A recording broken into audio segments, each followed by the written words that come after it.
Okay, now we're going to speak about claircognizance, a deeper dive.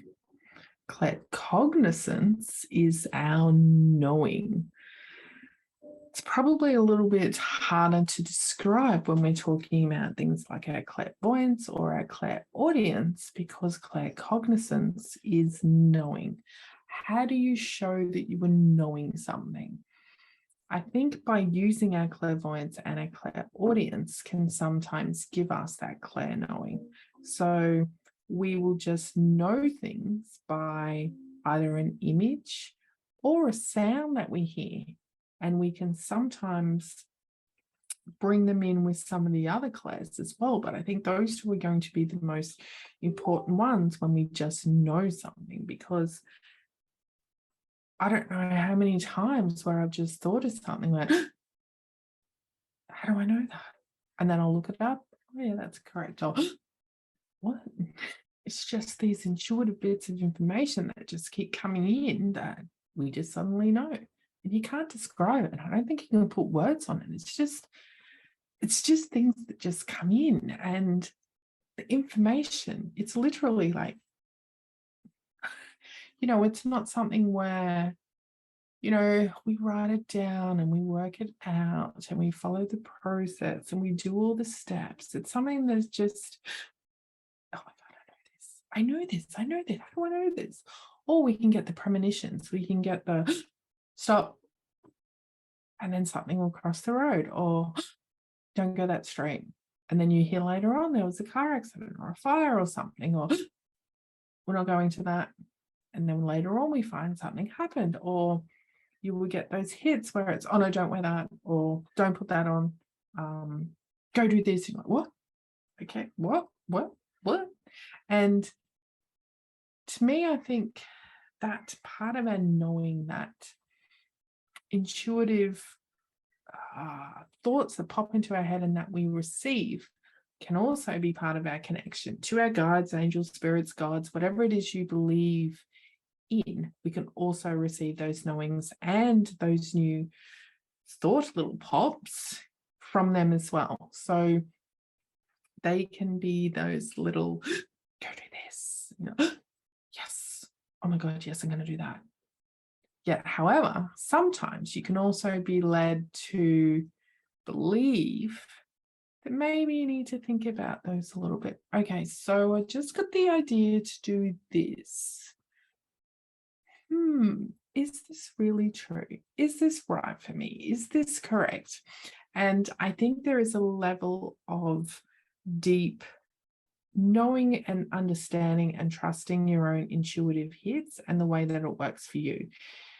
Because if you learn anything about human design, and I am not a human design expert, and I pretty much just know the bare basics for myself, it's that when we get information that sometimes we need to respond in certain ways. However, I also see human design as just another tool, another whole set of information and rules and someone else's knowing and understanding to allow our brain, our human, to facilitate the understandings of what we're trying to do and how we're trying to move forward. So once I am solid in knowing that information that comes in, and when it's something big or something different or a big sort of diversional idea of something, I can tap into my own knowings and my own truth and go, is this something that I need to move on now? Or is it something that I can sit on for a little while? Is this something where I need to start planning now? And I know for myself too, because sometimes new information or new masterclasses, new courses, new knowledges, new knowings can come in with just little pieces of information. And sometimes I don't have the full information yet. So sometimes it might just be a word. Sometimes it might just be an image. And I will suddenly write this sentence down and I will have no clue what it means. And then a week, a month, 3 months later, something else comes in, this new knowing, and it's, that goes with that. So sometimes we may not get all the information at once. So we need to really be able to understand who we are, how we bring information in, how to test what we need to do with that information, and when to make those moves in whatever we're hearing. If it's something that needs to make a move, of course, or whether it's something that we need to sit and wait for more information. So part of really getting to understand your knowings is to really sort of know yourself first. And I think that is a really important tool. If you do nothing else at all in your life, I believe that if we work on looking at those beliefs or stories or codings that we hold on to and finding ways to release, return, remove, whatever it is holding us back,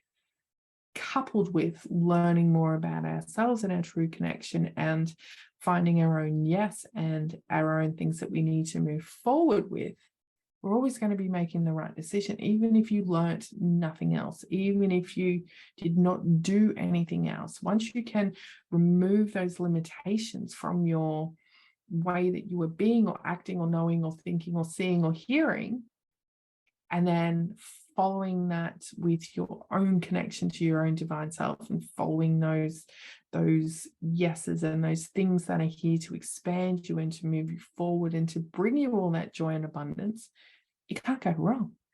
So if you don't do anything else in here at all, if you just focus on those two, and there's two things I'm not talking about in this little section, I'm sure they'll be in here somewhere, but it's really going to help you with everything else, because all our clairsenses and me talking about it is basically giving you permission to allow the tools that you already naturally have.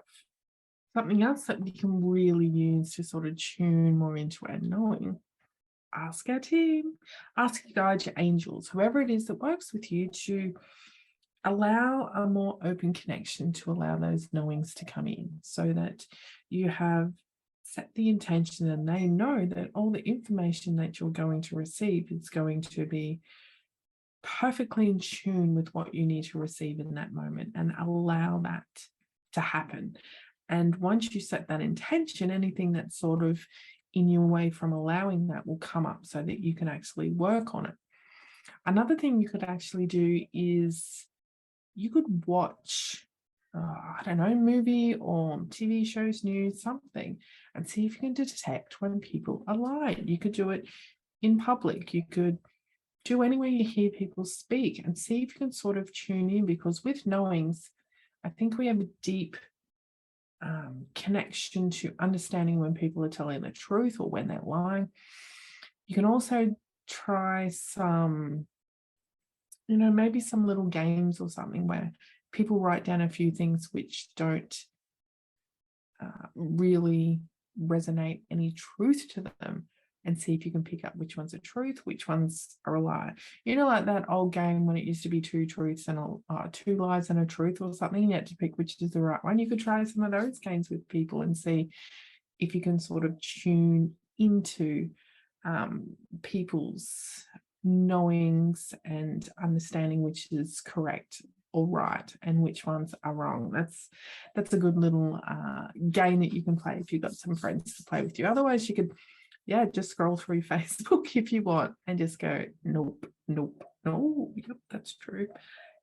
There's so many different places that we can start to allow these different things to come in. But like with all of these clairsenses, they're all here as tools for us to allow our natural abilities to come in. And I know I've just said that, but I really feel like I really need to make that point, especially with our knowing, because in my mind, I think it may be easier to hear or see things, but having that knowing, which is a combination of the both, is going to be the next level of you really sort of tapping into your power and really sort of tapping to your own connection to your own multidimensional self and whatever it is you connect to out there, and really helping you create and allow everything that you want and everything that you're capable of. So really try and tap into those knowing moments and see, how does it feel for me? Is this a truth for me?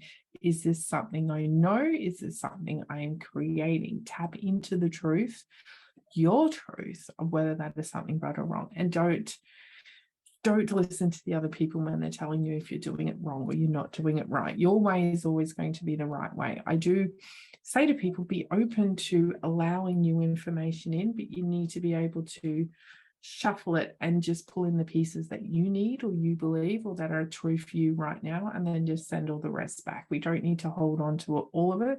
Like, you could literally be listening to me go, and that's fine. That's the whole thing. You could listen to everything I say in here and not resonate with one word. But that's great. At least you've been open to listen to it and you're using your own judgment and your own knowings to know if this is something that you want to continue to pursue or something that you want to try or something that you really want to expand on. And that is you using your own knowing. See you in the next video.